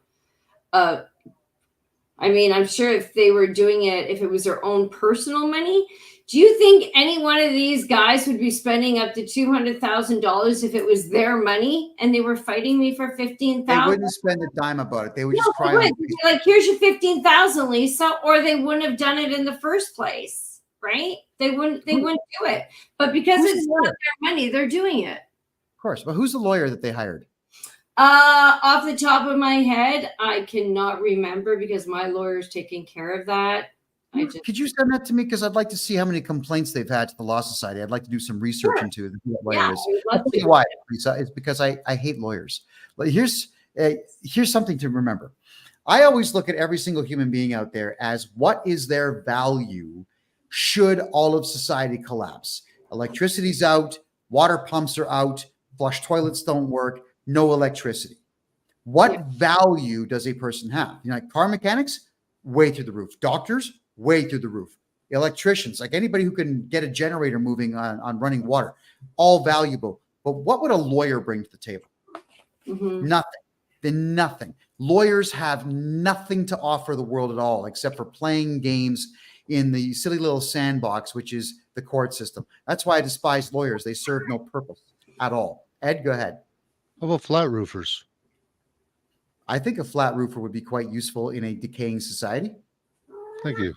It'll keep the raccoons out. And the rain and the snow and the cold. So back to the AMO, this non-for-profit, worldwide not-for-profit, pushing this communist agenda on us. Why does our provincial and federal governments give tax dollars to them to come down and bully you guys into doing what they want? Does anyone ask that question? No, I don't think that those weren't the type of questions that were being asked of the panels, unfortunately. Like, there were no really tough questions that were being answered, unfortunately. Can we Well, ask next year? You know what, Ed? Yeah, right.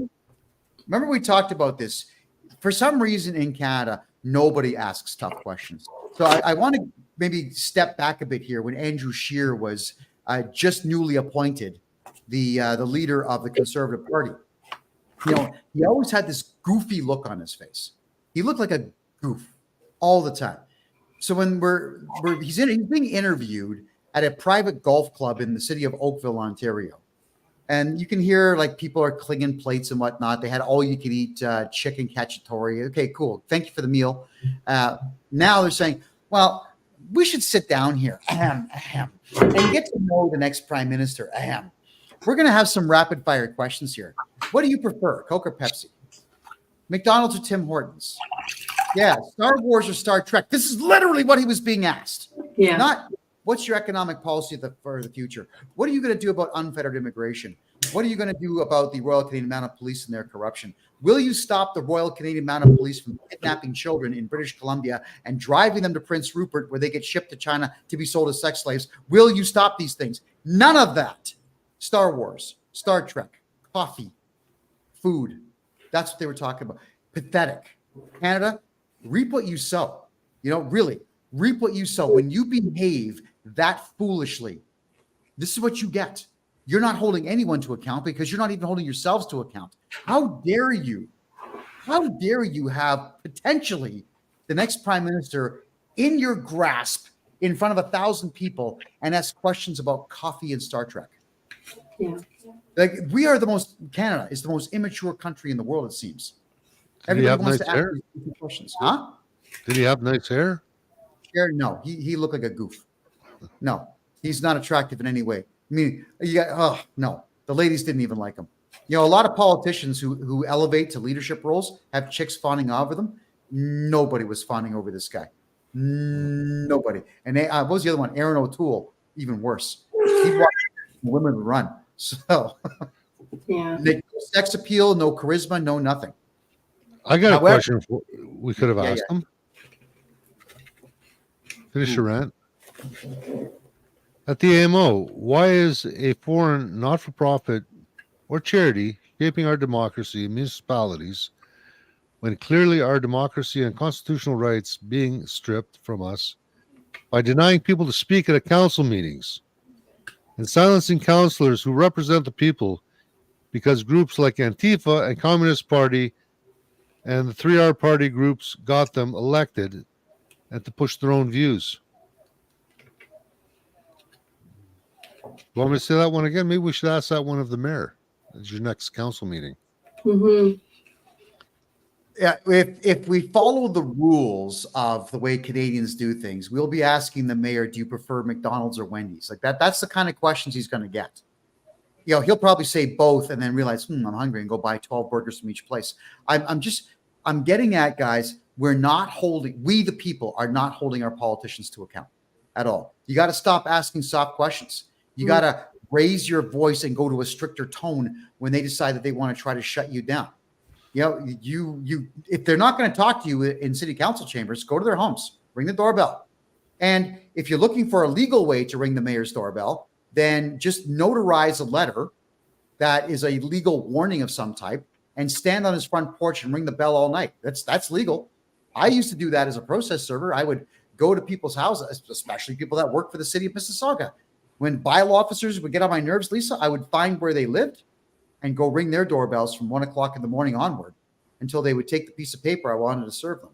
And they would call the cops, and the cops would show up, and I'd say, hey, guys, I'm acting as an agent of the court. I got to serve this document, and they can't interfere. So that's how you can legally go to the mayor's house, everyone. Notarize a demand and ring the crap out of his doorbell. These people do not deserve privacy. And I know as Canadians, we're going to say stupid things like, well, they should have some privacy too. We should leave them alone. No, they chose this. They put their names in to run for public office. They either won or were most likely appointed. And now they are responsible to we the people. So we the people, when we cannot get answers in the public forum that we pay for, we go to their private residences to get the answers there. That's how you got to do it. Lisa may not agree with that, but I'm going to state that whenever we started playing hockey games in front of Doug Ford's house, at least he was paying attention to a little bit of what we had to say. He was afraid. He was worried. He always had about 30 cops standing on his front lawn. Those cops could have been out there rescuing people, actually doing their job instead of standing around drinking coffee, but that's the world we live in. You do realize it was Doug Ford's idea. He himself said local neighborhood streets are for playing hockey, road hockey. And that's where we got the idea to go set up hockey nets and play road hockey in front of his house. It was his idea. And then then he calls us yahoos. Did he really? He called you yahoos? Yeah, he called us yahoos. Sorry. What's with all this name calling from adults? I just don't get it. I don't get it. Why name call? Because maybe he didn't, maybe he was picked on a lot as a kid. And he didn't understand the concept of sticks and stones may hurt my bones, but names will never hurt me. Right. So I got a question to ask. Why are municipalities pushing and creating safe injection sites that go against the Criminal Code of Canada and are aiding and abetting in a commission of a crime when the Municipal Act strictly forbids a municipality from interfering with provincial and federal legislation or an instrument of the crown? Ask that to your Mayor Ash. And then give him a fresh diaper. And finally, like seriously, when you think about it, and finally, what does the United Nations have to do with elected municipal officials' pension plan? This is a foreign interference and treason by its definition in the Criminal Code of Canada. Do you want to go to the website? Well, yeah, sure. Call the website up if you want to. But I mean, what is the point of all this? And I'm pretty sure that, actually, Ed, let me just make this comment. And Lisa, you can tell me if I'm right or wrong. These are extremely important issues that Ed's bringing up. Are these, Lisa, being discussed at city council meetings at all? No, not at all. I mean, we started discussing was it the big city mayors, or was it AMO were thinking about bringing these hubs to Durham for the homeless and that. And again, I tried to ask a lot of questions because I wanted to know if these hubs for the homeless, if they were going to be like safe injection sites, if there was going to be nurses there, if there was going to be food, if there was going to be shower facilities, are they going to be able to sleep at these hubs? And I think I said, would there even be doctors there? And I was asking all these questions, and again, none of the questions could be answered, but they went ahead and passed it on the agenda anyways. And one of the other important questions that I really, really asked, that it was really, really important, was that if there is a nurse or a doctor in these hubs, would they be able to decide or give the recommendation that somebody would be able to use MAID, which is your medically assisted in dying? And of course, again, there was no answer to that. And I mean, that's something really, really important to note. And that's because, if we do start getting these hubs in, I mean, homeless people are extremely vulnerable. You know what? They might not have any families. They're down on their luck. They're not feeling good. Somebody all of a sudden, they have mental health problems. All of a sudden, somebody says, hey, you know what? I can make your life better. Here, you know what? Go kill yourself. And they'll be like, yeah, okay, you know what? I don't have any family. No one cares for me. Look what I'm doing. I can't live off the streets anymore. And they're going to be able to just instead of helping them and getting them the help that they need, or the transitional housing, or getting them, medical attention to help them get off of substance abuse and that. But instead, no, we're just abling people. Here, go kill yourself. Here, have some more drugs, but don't worry about it. Do it at a safe place, so that if anything does happen to you, we got the Narcan kit sitting right there. And rinse and repeat, keep on doing it over and over and over again. And it's these are the important questions that we need to figure out before we start moving forward on any of this. But we're just not doing it. My council is passing again 6-1 without having these hard questions answered that I bring up. And I find it's extremely disheartening, and it's scary. It's scary what's happening with all of this.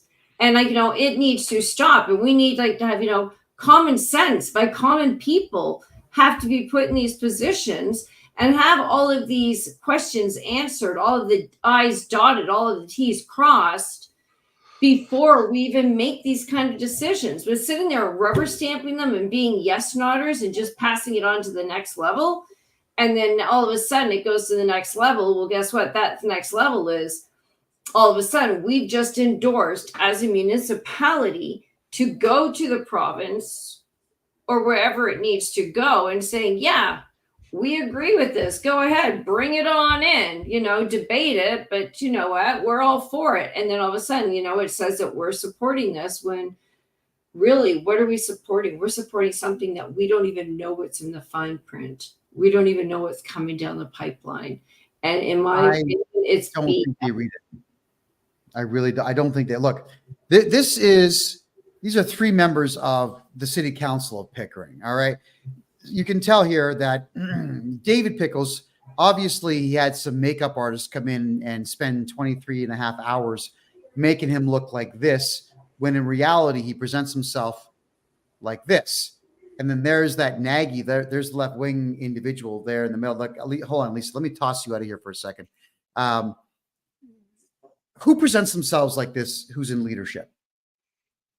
Ed, I mean, if I was to look at this individual here, the first thing that I'm going to think is that this is a far left Antifa maniac, somebody who supports the pedophilic lifestyles out there, someone who supports the destruction of the Western world. This is probably someone who says patriarchy, fight the patriarchy, and so on. Look at her. You can't be taken seriously when you dress like this. What's in her hair? What is that? It's hair extensions of some type. What's with the pants? And why does it look like she has male genitalia in this particular image? I'm floored at how gross this person presents themselves. And then the 2 men on either side with the sloppy hairdos, they don't even comb their hair.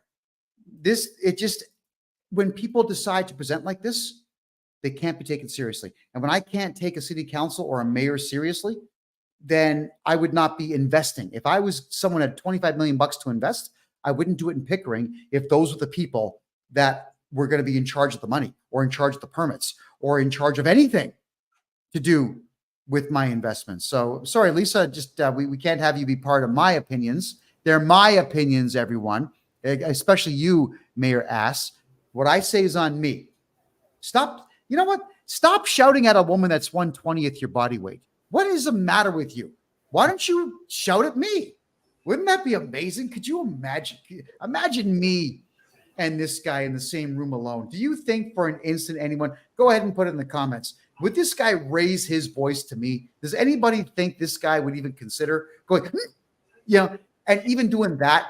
He'll do it to you, Lisa, but he would never do it to me. Or any man. He does it to most of the women. I mean, that's not me spreading rumors or anything else. I mean, if you watch any of our council meetings where he's been yelling at people, it's been all women. It hasn't been against one man. It's been against women, including myself. Loser. But I do got to say, when I was at the AMO building, it was so cold in Ottawa, and I packed all dresses and suits.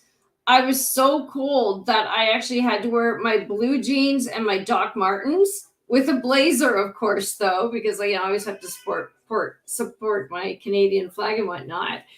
And even when I did the press conference, I was wearing blue jeans with ripped rip patches in the legs with my Doc Martens because it was so cold there. I had no choice. I could not wear what It's I so normally cold wear. in Ottawa. That's why I stopped wearing dresses, Lisa. So Yeah. I feel you.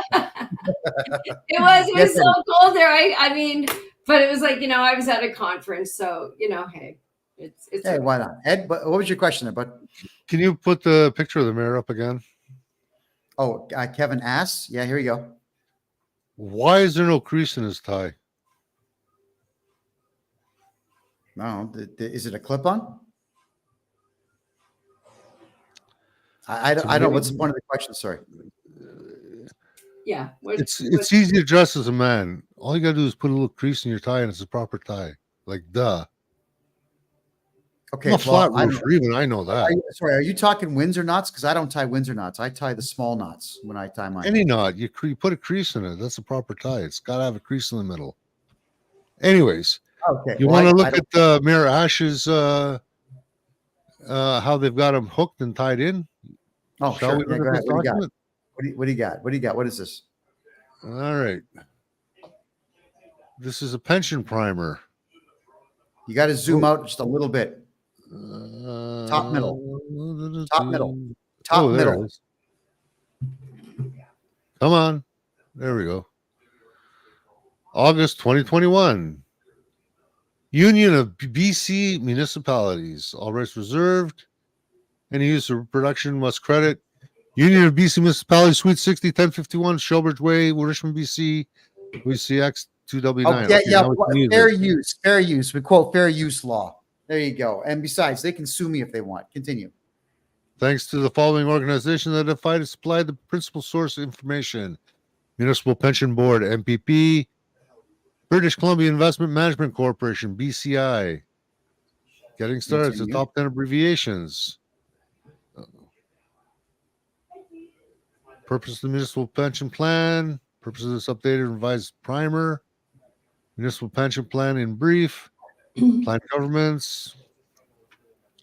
Responsible investing. BCI's and MPP's progress as a responsible investor. Fossil fuel investment in the energy sector. Shall we dig into this? Message from the UBCM president. On behalf of the Union of BC Municipalities, I am pleased to convey this updated primer on climate action and the municipal pension plan. So now they're tying pension plans to climate action. The report has been prepared at the direction of the UCBM executive following the referral of a resolution of the 2020 convention. The resolution sought information on fossil fuel related investments held by the MPP and the anticipated effects of a plan to divest those assets. A primer goes considerably beyond the scope of the request to provide a range for the MPP's fossil fuel related investments over multiple years, as well as information on matters of governance and investment management pertaining to divestment. Blah, blah, blah.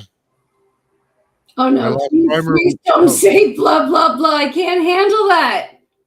All right. So, Eddie, what's your conclusion on that?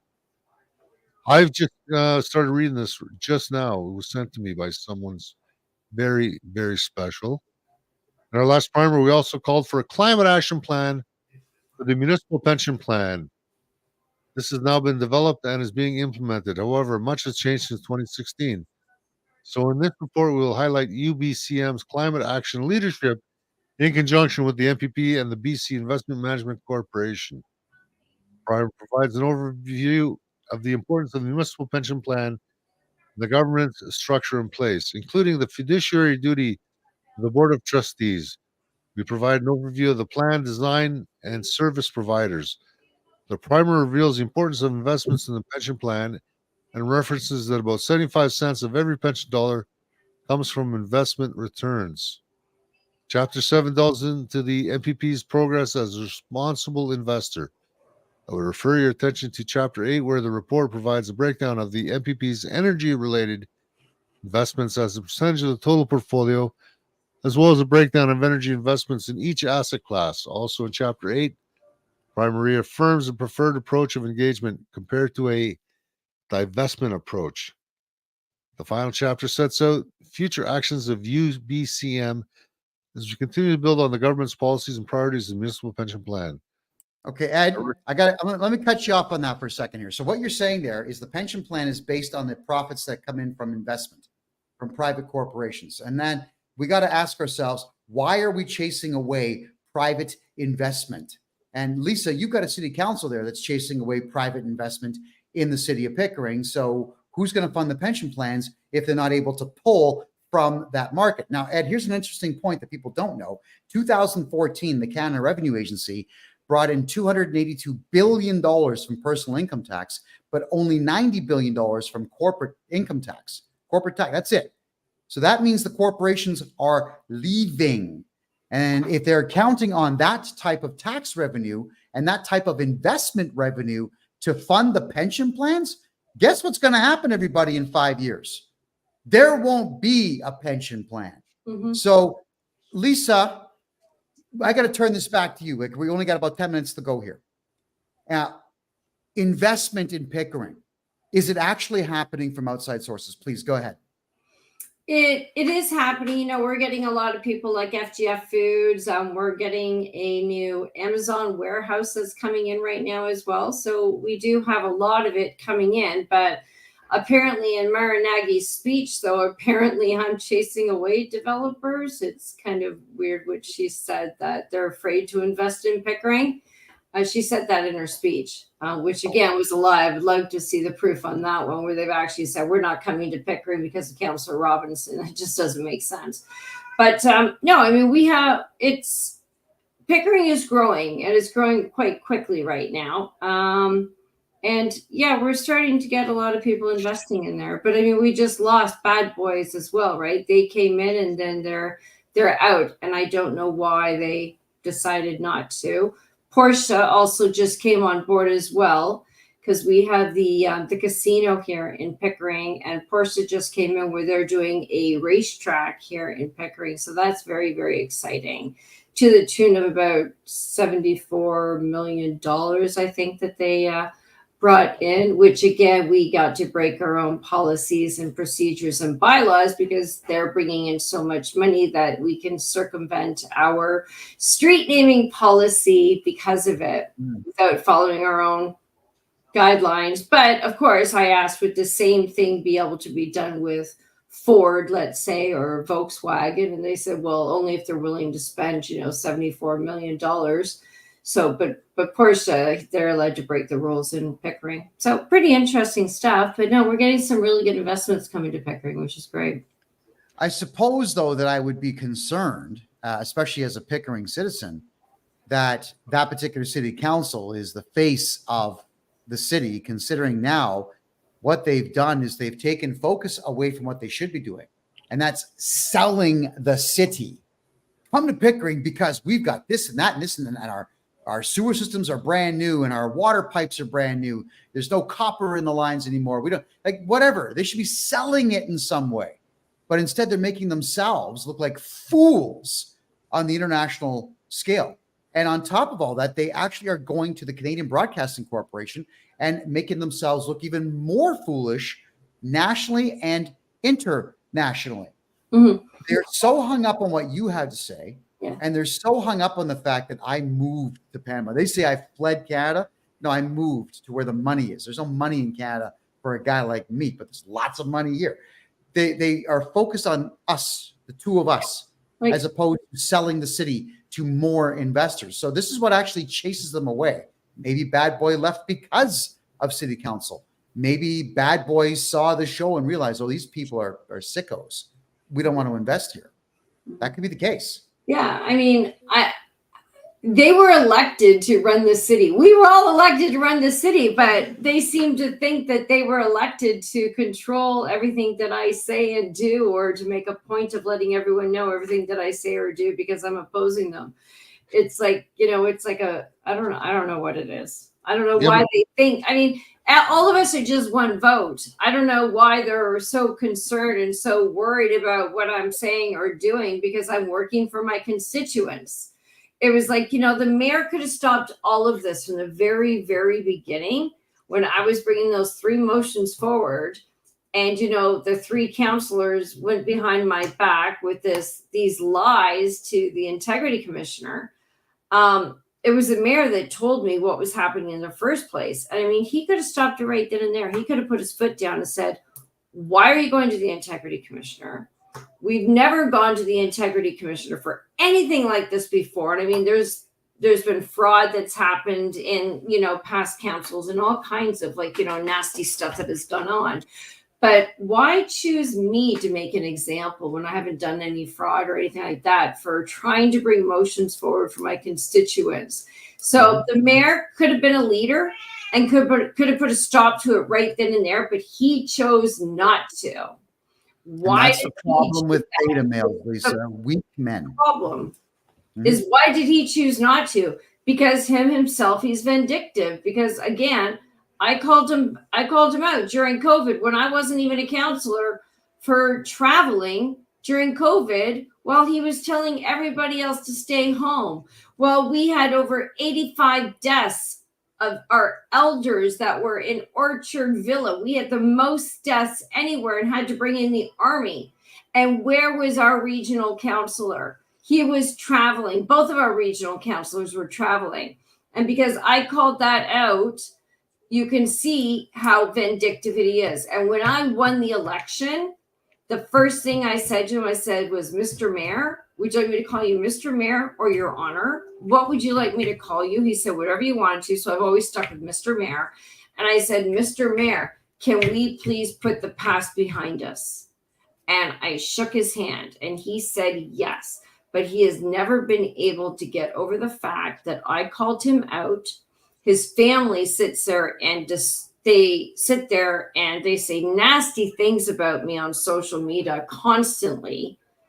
And, you know, he's never been able to put in the past. He's probably because, like, you know, his partner, wife, whatever you like to call her, is probably in his ear, because I know that when we're at functions together and she sees me, and if I walk up close to where the mayor is, she'll automatically just leave and go in another direction.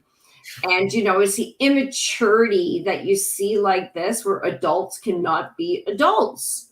And it's frustrating. And you know what? This could have all been done with. We could be like agreeing to disagree and move on. It's like, I'm not even a thorn in their side. I'm one vote. One vote.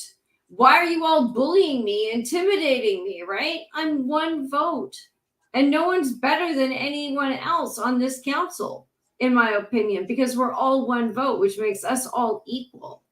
But yet they feel a need that they need to sit there and gang up and go against me, like, and then say that like I'm some kind of a threat and that I'm wasting taxpayers' money. No, quite the opposite.